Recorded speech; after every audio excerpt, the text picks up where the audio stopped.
Hey, Paul, tell me this. If Bryce Young doesn't suit up Saturday, does Alabama lose this game? Yeah, I mean, I so much wanted to listen to Stephen A. talk because, Dog, as you remember, a couple weeks ago, he was telling us about the beatdown in Austin and, of course, the beatdown at Texas A&M. So the easy answer is they're not going to win this game if Bryce Young doesn't play.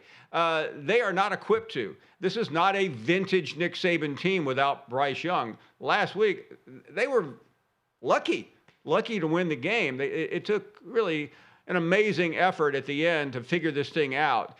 They're a troubled team at times. They've made 49 penalties. They don't force takeaways. They don't do some of the things that we are used to. And on offense, even with Bryce Young, guys, it's not the same. And Stephen A., listen, I'm going to yield my time to you because I feel like you know so much more than all the rest of us about Alabama football. You've got the inside track to what Nick Saban is thinking. So tell us, what's going to happen to your team? What's going to happen to your boys? Yeah, tell us. For the first time since I've been sitting up here, I'm actually thinking Alabama going to lose a game. It's the God's honest truth. In the last 3 or 4 years that Alabama, that I've been on this show, I've never sat up here on a weekend and thought that Alabama was going to lose. I actually never thought they would lose a game in 4 years until today. Because I don't like what I'm seeing. This kid, Milroy, the quarterback, filling in for Bryce Young, he ain't the answer. I'm sure he's got tremendous promise.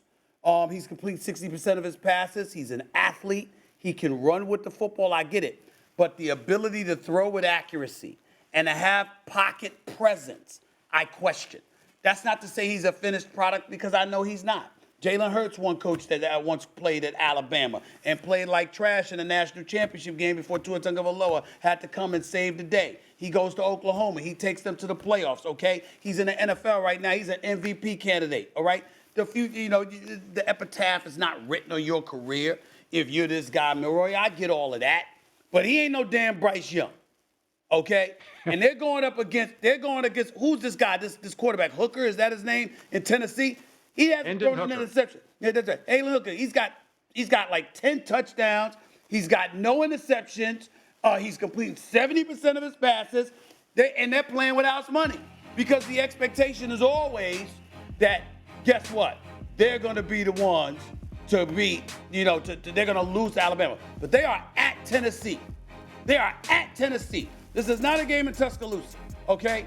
And as far as I'm concerned, the Tide, roll Tide, they need Bryce Young to roll. If they don't, I have to agree with the mouth of the South. I think Tennessee is going to knock off Alabama unless Bryce Young plays. And, Paul, I think even if he does play, and I'm assuming he will, what makes me think that they're going to win a game that easy? They barely beat Texas. They should have lost that game if it wasn't for the bad call in the end zone. That should have been an intentional grounding safety. Texas would have won the game, and Young played in that game. I have no recollection. Tennessee played great at LSU. They scored 40 points. They killed Brian Kelly. The quarterback's good. Heupel, you know the area a lot better than me, but Heupel's done a tremendous job up there in Knoxville. Now, they never beat Alabama. Every third week in October, they get killed every year. Big rivalry. They haven't been a factor in this rivalry in a long time. Right. That worries me, but I think this is the year, Paulie, that they have an excellent opportunity to win this game. Alabama's the top 3 ranked team in the nation. They don't look it. Let's just call it what it is. They don't look like a top 3 ranked team. Thanks for watching ESPN on YouTube. For live streaming, sports, and premium content, subscribe to ESPN+.